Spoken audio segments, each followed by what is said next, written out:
And I can say good evening and welcome to Ernie Live. We are coming to you from the opening night before the show of Guys and Dolls. Tuts is producing it. We're here with me, of course, is Walt. Hello, Walt. Hello, Ernie. How are you? I am doing great. We are thrilled to have an Ernie Live. This is our last one of this season, and we'll be back in the fall with the new season. But right now, we are thrilled to have from Tuts, Dan Knechtges, and of course, Hillary Hart. Hello, guys. You got to pick up a mic. Oh. Hello. Hello. Now, you guys have been so sweet and so cool that you're going to give away 2 pairs of tickets to the show. And the way you can get those tickets at home is ask questions. Walt is monitoring our feed right now. Any questions or comments, he'll share them with us. And then you have a chance to win tickets. It's that easy. Just tell us we look pretty and we'll... And that's all you need to get into the drawing? Right, they look pretty. Now, one reason that Dan may not look as pretty as he could look is I hear you're still tired from going to the Tony Awards. Yes, it was an epic evening. So the person I went with is a producer on the band's visit who is actually from Houston and is involved with our Tuts board. And they won 10 Tony Awards. Yeah. So it was quite the celebration and thrilling. A lot of tears and emotion and joy, and it was great. It was thrilling. And so 2 going parties. into it, us here in the Netherlands, I don't think we thought the band's visit was going to be the winner. Right. What was the feeling there? Did they expect it, or was it a shock? I think within the theater community in New York, it was not a shock because it was the only thing like it, meaning that it was it wasn't a movie, a big blockbuster movie. Right. It was a movie, but it wasn't a big blockbuster movie, and it wasn't a pre-existing product or project. So that it was special and unique and quiet, and so it was the singular thing. So I sort of thought, I was hoping anyways that it would. And you won. So they yay. won. But I now, didn't win, well, but I they mean, did. you won in that you knew. What you wanted won, and so you won. Exactly. But something else that is a property people know, and they're excited about, and it's opening. Well, right now I just saw the doors open behind me. Guys and Dolls. You guys brought Guys and Dolls back. Yes, very much so. But it's not your parents' Guys and Dolls. It is not your parents' Guys and Dolls. We're incredibly excited to have the opportunity to bring this classic musical from the American canon to life through telling the story through a new lens, showing that the themes behind it are just as relevant today as they were 10, 20, 30 years ago.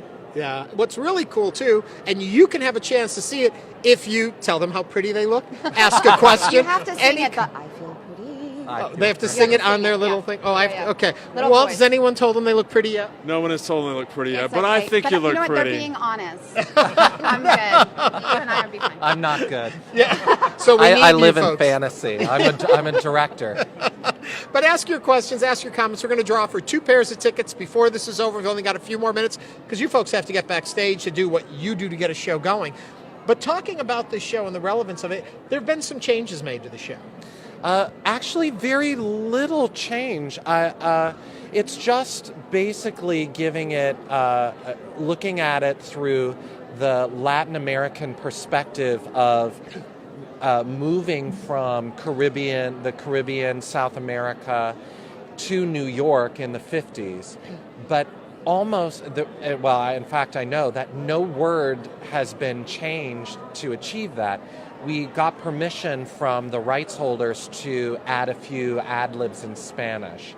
But the exact text is still the same, which I find amazing. Yeah. That a show that was written 65 years ago still has the power to entertain and be relevant today. What's scary to me, too, is when we come across works that long ago are still relevant today, because there's a lot we still need to work on and move forward as people, and these remind us of what we have come from and where we still need to go. I think the exciting thing about this, though, is the opposite of that, which is, oh my gosh, they found things funny that I found funny and entertaining. It's wonderful that these two, that it's something that old can still capture that and capture that within us. Well, something this old has found out that there's something from people out there. Walt, what's going on? True. Rosalind Clifford thinks you all look pretty. Oh, thank you, Thanks, Rosalind. Dan Withers thinks you look great. Oh, thank you. And Nathan Cruz just waved. Oh, Nathan, come on.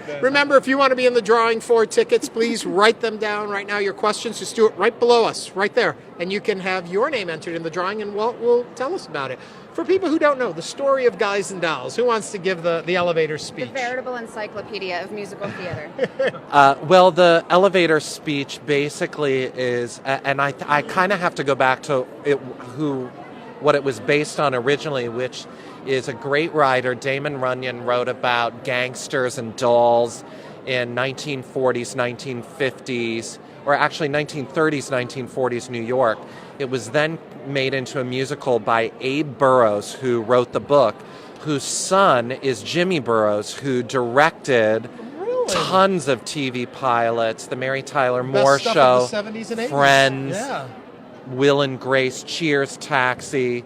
He's doing pretty good, I think. I didn't realize And that. Frank Lesser, who is also, this show made him a musical theater legend. And the story of Guys and Dolls, it was primarily based on one of Damon Runyon's short stories called The Idyll of Miss Sarah Brown.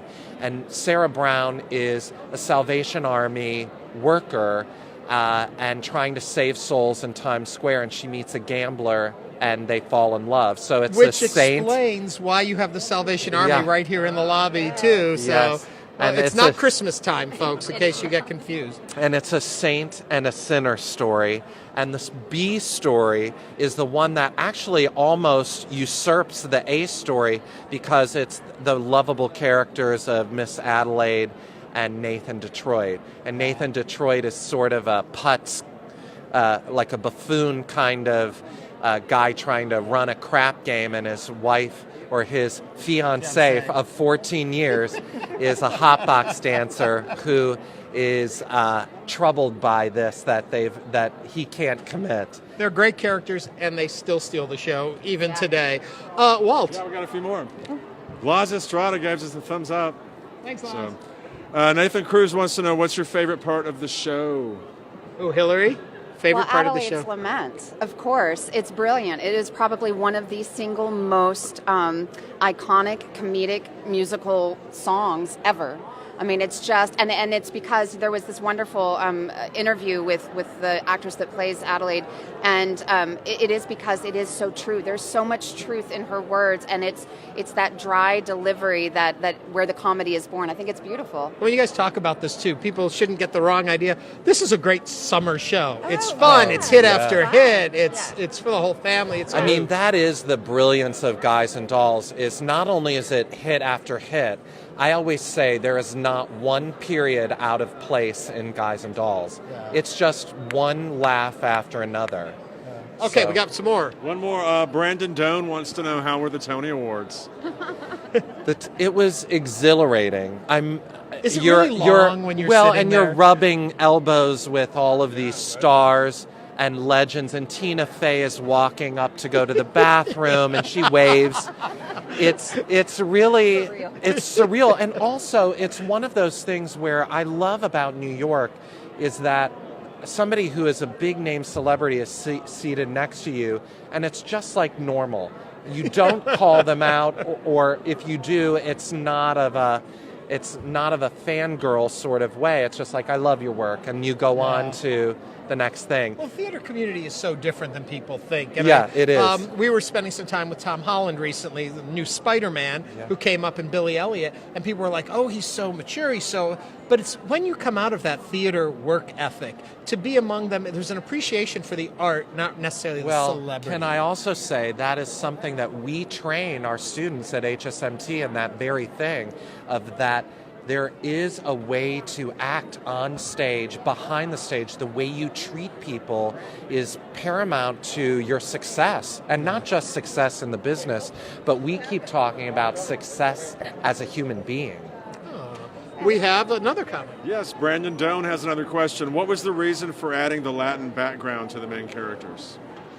So this. Before you answer, I just want to remind people we are running out of time. So if you have questions or comments, want to get into the drawing, do it now before time runs out. Back So to the Dan. reason that this came about is our previous artistic director, Sheldon Epps, had been working with the director Nick DeGruccio on In the Heights, which we had produced. And they were brainstorming about other ideas to welcome the Latin American community to our theater. And this was one of the things that was born of that conversation.